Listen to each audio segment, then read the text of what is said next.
Ce podcast a été réalisé avec le soutien d'Anita, qui accompagne l'intimité des femmes, de toutes les femmes, depuis 1886. Dans la première partie de l'emprise, disponible sur toutes les plateformes, Annie, la mère, raconte comment elle a vécu pendant 38 ans sous l'emprise d'un homme violent. Une génération plus tard, l'histoire se répète et c'est sa propre fille, Julie, qui subit elle aussi les violences de son conjoint. Le récit reprend lorsque Julie découvre qu'elle est enceinte, un choc pour elle et pour sa mère. Je m'appelle Aïda Touiri et vous écoutez Tu seras une femme. Attention, cet épisode ne convient pas à un jeune public. Un jour, j'avais mal au ventre et ma copine me dit va faire un test de grossesse. Alors moi, je lui dis mais n'importe quoi, qu'est-ce que tu racontes? Je prends la pilule, enfin voilà. Et elle me dit oh non, mais va faire un test de grossesse. Et je lui dis écoute, si ça t'amuse, va le chercher, comme ça, on fait pipi dessus, ça va nous faire rigoler. Et j'avais jamais fait de test de grossesse, donc j'avais 18 ans. Et du coup, je fais le test de grossesse et là, je vois que c'est positif. Et là, tout s'écroule. À cette époque-là, j'assumais tout. Julie travaillait pas, j'assumais le loyer, l'électricité, le gaz, le plan de courses. Pour moi, c'était énorme, plus mon loyer à moi. Puis moi, je reprenais une entreprise, donc j'avais pas 10 000 euros de salaire par mois, j'avais que 2 500 euros de salaire. Donc, quand il faut payer tout ce qu'on payait, voilà, c'était très, très difficile. On a eu beaucoup de coups de gueule par rapport à ça. Voilà. C'est vrai qu'après, j'étais contente de voir ma fille. C'est vrai que Julie était complètement épanouie de toute façon. Dès l'âge de 10 ans, Julie, son rêve, c'est d'avoir un bébé. Donc, pour elle, c'était quelque chose de merveilleux. Je vis très mal ma grossesse déjà de 1, parce que cet enfant, je le voulais pas. Je voulais faire des études et avoir le métier qui me plaisait. Et du coup, déjà, le fait d'avoir un enfant si jeune, ça me bloquait déjà. Après, chez moi, c'était très, très tendu parce que à partir du moment où j'étais enceinte, c'est à partir de ce moment-là que les violences ont commencé. On parle pas de petites violences, hein. C'est vraiment... Voilà, il m'a cassé les dents, la mâchoire, les côtes. Quand vous rentrez chez moi, c'était des scènes de crime, hein. C'était du sang jusqu'au plafond. Il était très violent, il voulait pas que je sorte, même pour aller chercher du pain. Il regardait mon téléphone, il m'enfermait à clé dans la maison. Donc je profite pas de ma grossesse. Je suis triste tout le temps. Et j'ai peur tout le temps. J'ai peur qu'il me frappe. De toute façon, de demander de l'aide quand t'es dans l'emprise de quelqu'un comme ça et que t'as peur pour ta vie, et pour le coup, pour la vie de ton bébé qui est dans ton ventre, aussi tu ne demandes pas forcément d'aide. T'es dans ton truc, quoi. Tu te renfermes dans ton truc. Je suis malheureuse et il y a ma fille qui grandit dans mon ventre, quoi. Et moi, ma colère, je la remettais sur ma copine alors qu'elle y était pour rien. Et au final, un jour, elle m'a dit que c'était terminé et elle s'est barrée. J'étais enceinte de 7 mois, je crois.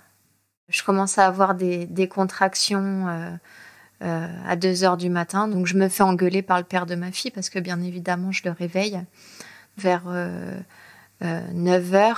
Il y a mon père qui m'appelle et du coup, je lui dis que j'ai des contractions et tout. Et mon père travaillait au Havre.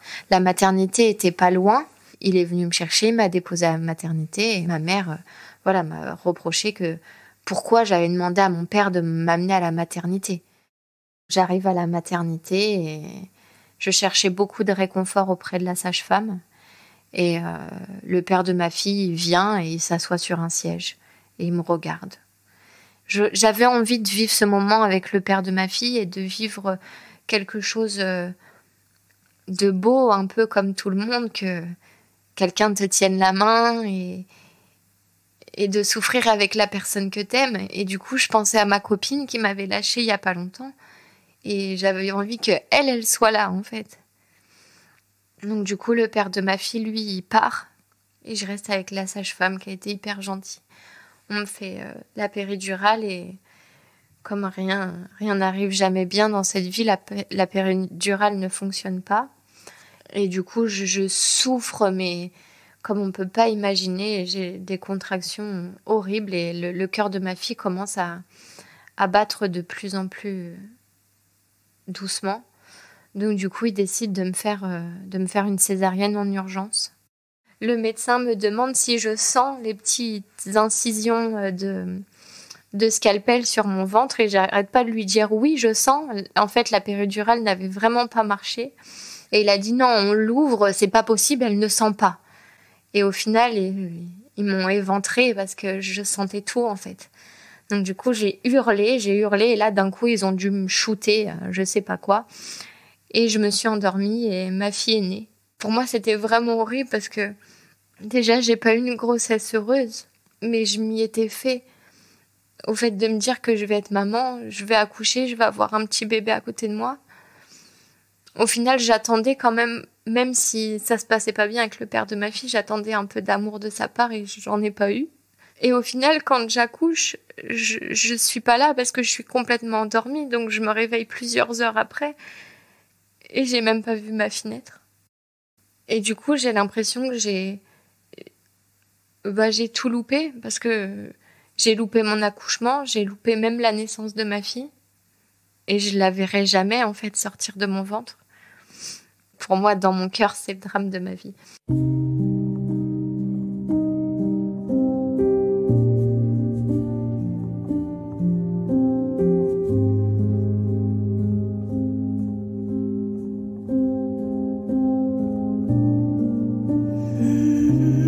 Quand je me réveille toute seule, parce qu'il n'y a pas ma fille. La dame me ramène ma fille et elle est déjà toute belle. Et dans ma tête, je me disais, mais je la voulais pas comme ça, en fait. Je voulais l'avoir. Je me suis dit, vu que personne me donne de l'amour, j'avais vraiment idéalisé mon accouchement en me disant, elle va sortir et je vais la voir sortir. Je vais la voir sortir de moi. Et au final, les premiers jours, c'est assez dur. Parce que le fait de pas l'avoir vue sortir de mon ventre, c'est pas ma fille, en fait. C'est bizarre de dire ça, mais ouais, j'ai l'impression que, je sais pas, c'est pas ma fille. Je l'ai pas vue naître. J'ai loupé quelque chose, quoi. Les gens défilent un peu dans la chambre pour voir ma fille.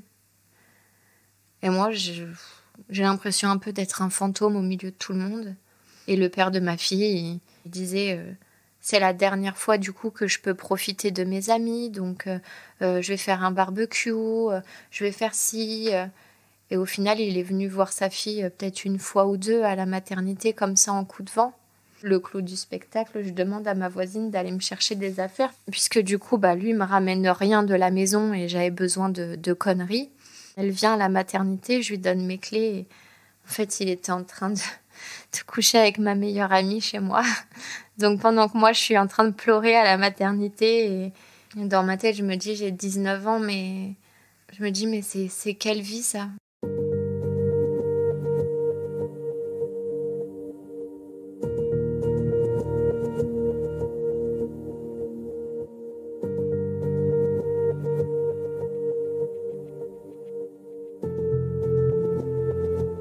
Au bout d'une semaine et quelques, du coup, je rentre chez moi, c'est le bordel. Enfin, le père de ma fille dort, parce que du coup, il n'est pas venu me chercher à la maternité.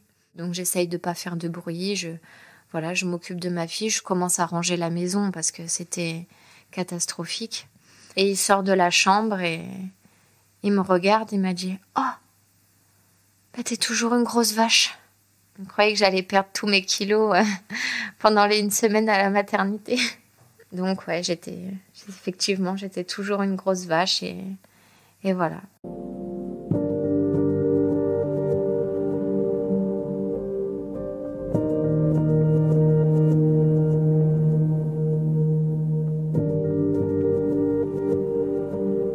Elle m'appelle peut-être une heure après, elle me dit « Maman, est-ce que tu peux aller faire des courses ?» C'était un dimanche, c'est sorti un dimanche. Elle me dit « J'ai pas de lait, j'ai rien du tout pour la nourrir. » Donc j'ai été faire les courses et tout. Donc puis je suis arrivée, j'ai dit « Mais attends, mais il est où ?» Elle me dit, il est parti avec ses copains se promener et tout. J'ai dit, tu viens d'accoucher, voilà, tu viens de sortir. Donc, il n'était pas là. Et donc, au bout de on va dire, 2 ou 3 mois, à chaque fois que j'arrivais, Julie avait son matelas dans la chambre de sa fille. Lui, il dormait dans la chambre. Lui, il dormait jusqu'à je ne sais pas quelle heure le matin. Donc, je voyais bien que Julie, ça n'allait pas. Julie était devenue une tristesse. De toute façon, j'avais l'impression de me revoir. Pas de sourire, rien du tout.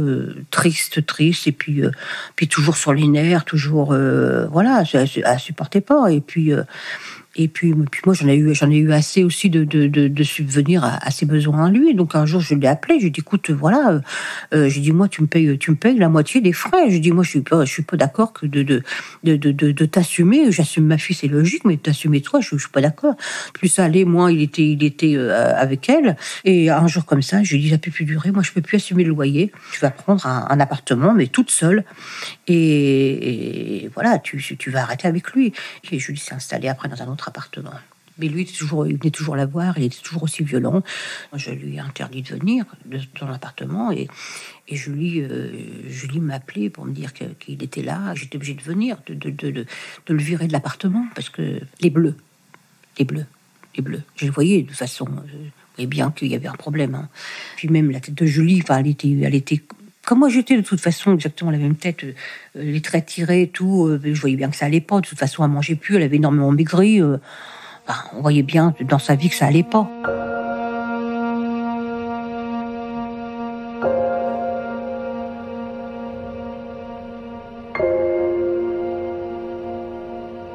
Quand j'ai revu ce qu'elle était en train de vivre, je lui ai dit, écoute, moi j'ai mis 38 ans pour partir.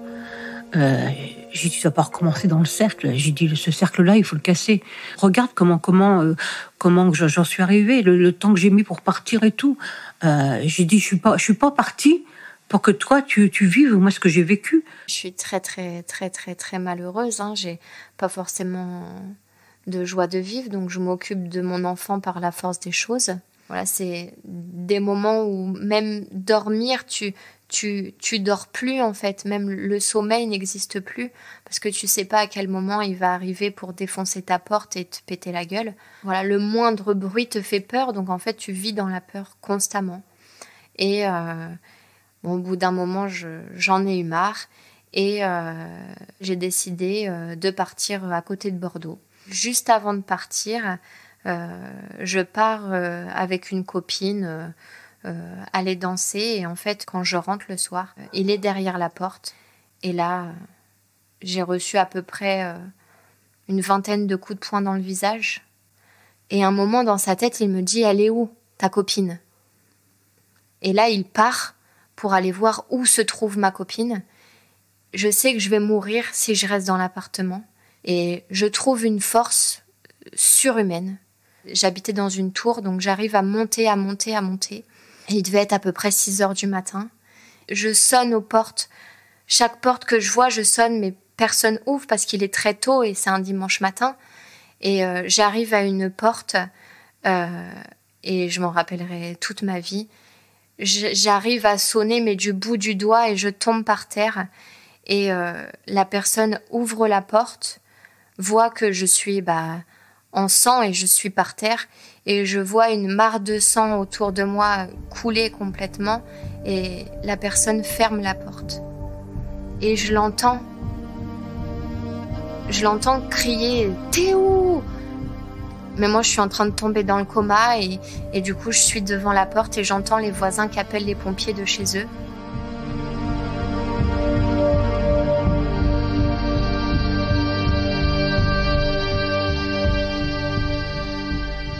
Quand je suis arrivée à l'appartement avec la police, il y avait du sang partout. C'était un fou furieux. J'ai dit à la police, si vous le trouvez pas, moi je le trouve. J'ai dit, vous avez intérêt à le trouver parce que j'ai dit, moi, peut-être qu'il m'en mettra plein la figure, mais il en prendra aussi. Hein.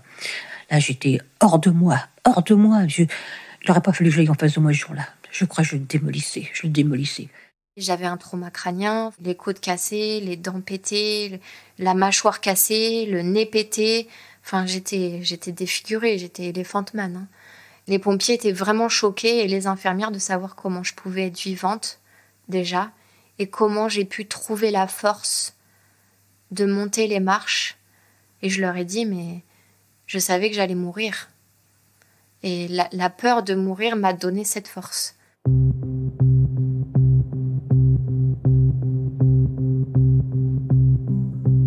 Au bout de 6 mois, la police a retrouvé le père de ma fille et il est passé en comparution immédiate. J'ai porté plainte 13 fois et il a pris 6 mois de prison ferme et 6 mois avec sursis. Et il est ressorti.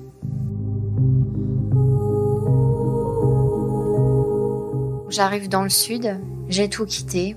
Ma mère décide de venir où j'habitais. J'ai pas lâché Julie jusqu'à temps qu'elle ait son diplôme d'aide-soignante. On est tout le temps ensemble, tout le temps, parce qu'on mange ensemble le soir, on est le week-end ensemble. Bon, presque 3 ans comme ça, toutes les deux. On s'est retrouvés comme avant. De toute façon, je m'en suis toujours voulu de pas être partie avant, et puis que Julie ait subi tout ce qu'a pu subir de mésentente avec son père. J'ai essayé d'être présente au maximum pour Julie. C'est vrai qu'elle était très présente et trop présente parce qu'elle s'inquiétait tout le temps pour moi, mais voilà, j'avais ces angoisses parce qu'elle supportait pas que je la laisse toute seule ou que je lui donne pas de nouvelles. Donc ma mère repart en Normandie. Parce qu'elle ne trouvait pas de travail à son âge là où on habitait. Et moi, je m'installe sur Bordeaux. Ça se passe très bien. Je suis avec ma fille, tranquille, je fais ma petite vie.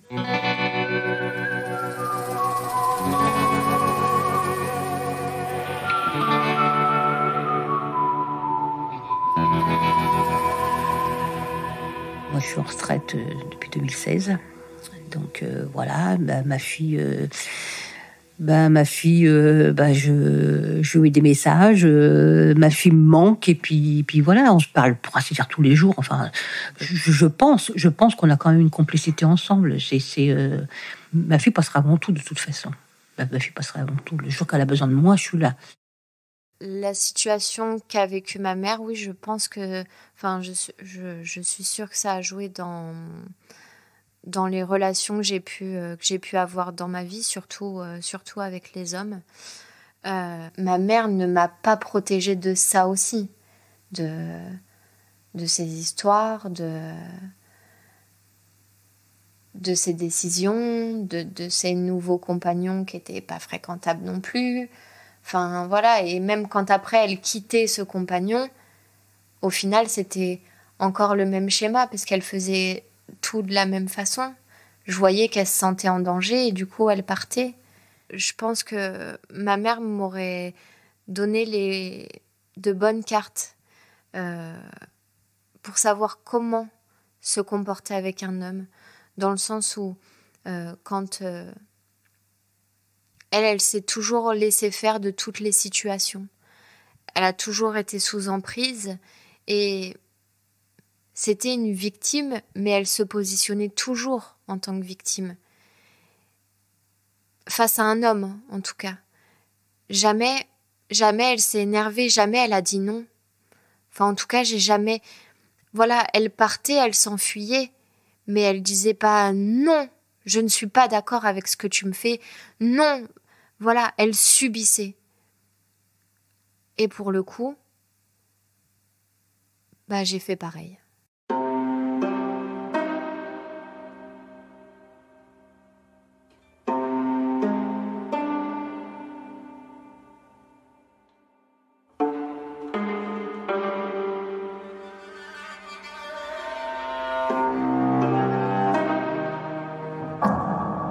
Il a fallu qu'il y ait cette manifestation de nous toutes, le 25 novembre 2018, que je me suis dit, bon là, il faut que j'y aille, parce que j'ai vu mon parcours, mais j'ai vu le parcours de ma fille, en déposant plainte sur plainte, qui avait absolument rien de fait.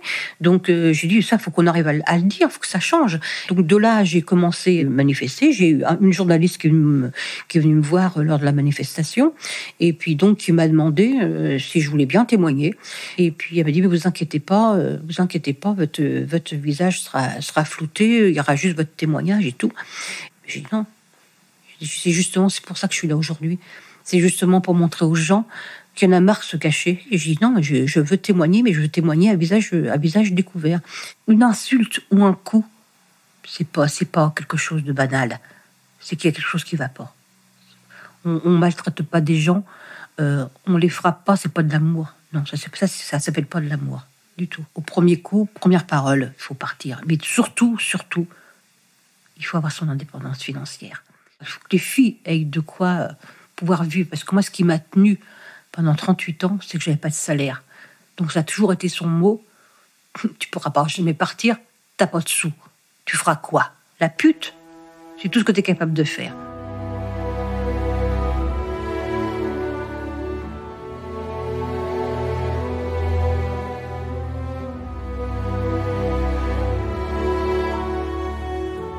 J'ai su que ma mère s'était engagée dans la lutte contre les violences conjugales. Elle en parle très librement à travers des pièces de théâtre, la télé, la radio. Ça me gêne. Ça me gêne parce que c'est son histoire et c'est un peu une partie de mon histoire. Et comme par la force des choses, elle parle de mon père à moi, ça me plaît pas forcément. Et je pense que je raconterai pas à ma fille mon histoire. Je pense que j'ai vécu des choses qui sont quand même très douloureuses. Et après, c'est ma façon de voir les choses, mais je pense qu'elle a pas besoin de ressentir ma douleur pour grandir. Je suis à toutes les manifestations du Havre, quand il y a des sittings ou n'importe quoi, quand il y a des femmes, je suis toujours présente. Pour moi, c'est un combat parce qu'il faut que ça cesse. On peut pas tourner la page. On peut avancer, mais on peut pas tourner la page. J'ai essayé à plusieurs reprises. J'ai essayé de dire, c'est bon, allez, les marteaux, t'as ta vie, tu continues. Mais c'est impossible. C'est impossible d'oublier. Et puis, c'est la souffrance, je l'ai toujours. On est cassé, on est vidé, on peut pas oublier. Quand on nous a pris pour rien, qu'on nous a répété à longueur de journée qu'on n'était qu'une merde, à ce moment-là, il est ancré en nous. Avec tout ce qui m'est arrivé, moi, j'ai envie de vivre ma vie, de faire des choses qui me plaisent, des choses simples de la vie qui peuvent me rendre heureuse. Et je pense que quand on remue trop le passé, parce que les histoires de violences conjugales de certaines femmes nous ramènent toujours à notre propre vie à nous, à tout ce qu'on a pu vivre. Et je pense que c'est pas bon de trop remuer le passé, parce qu'après on vit dans le passé et on en oublie le présent.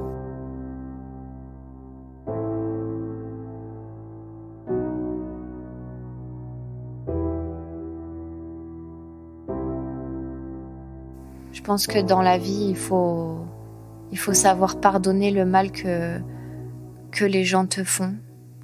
Essayer de te souvenir que des moments de bonheur qu'il y a pu avoir ou des moments positifs, même s'il n'y avait pas forcément de vrai bonheur. Et qu'il faut savoir pardonner pour guérir son cœur. Je m'appelle Aïda Touiri et vous venez d'entendre Annie et Julie me raconter leur histoire. Je voudrais leur dire ici toute mon admiration pour ce qu'elles sont, fortes, même si elles en doutent parfois. Je les remercie énormément pour leur confiance et j'ai une pensée toute particulière pour la fille de Julie que j'ai rencontrée aussi. Cette émission a été réalisée par Nathan Sanchez et mixée par Édouard Bonan. N'hésitez pas à liker, commenter et partager cette histoire. Vous pouvez aussi m'écrire sur les réseaux pour échanger autour des questions de transmission. Ce podcast n'existerait pas sans le soutien des équipes d'Anita, marque engagée auprès des femmes. Je leur en suis très reconnaissante. Merci à vous aussi pour votre écoute et à très bientôt.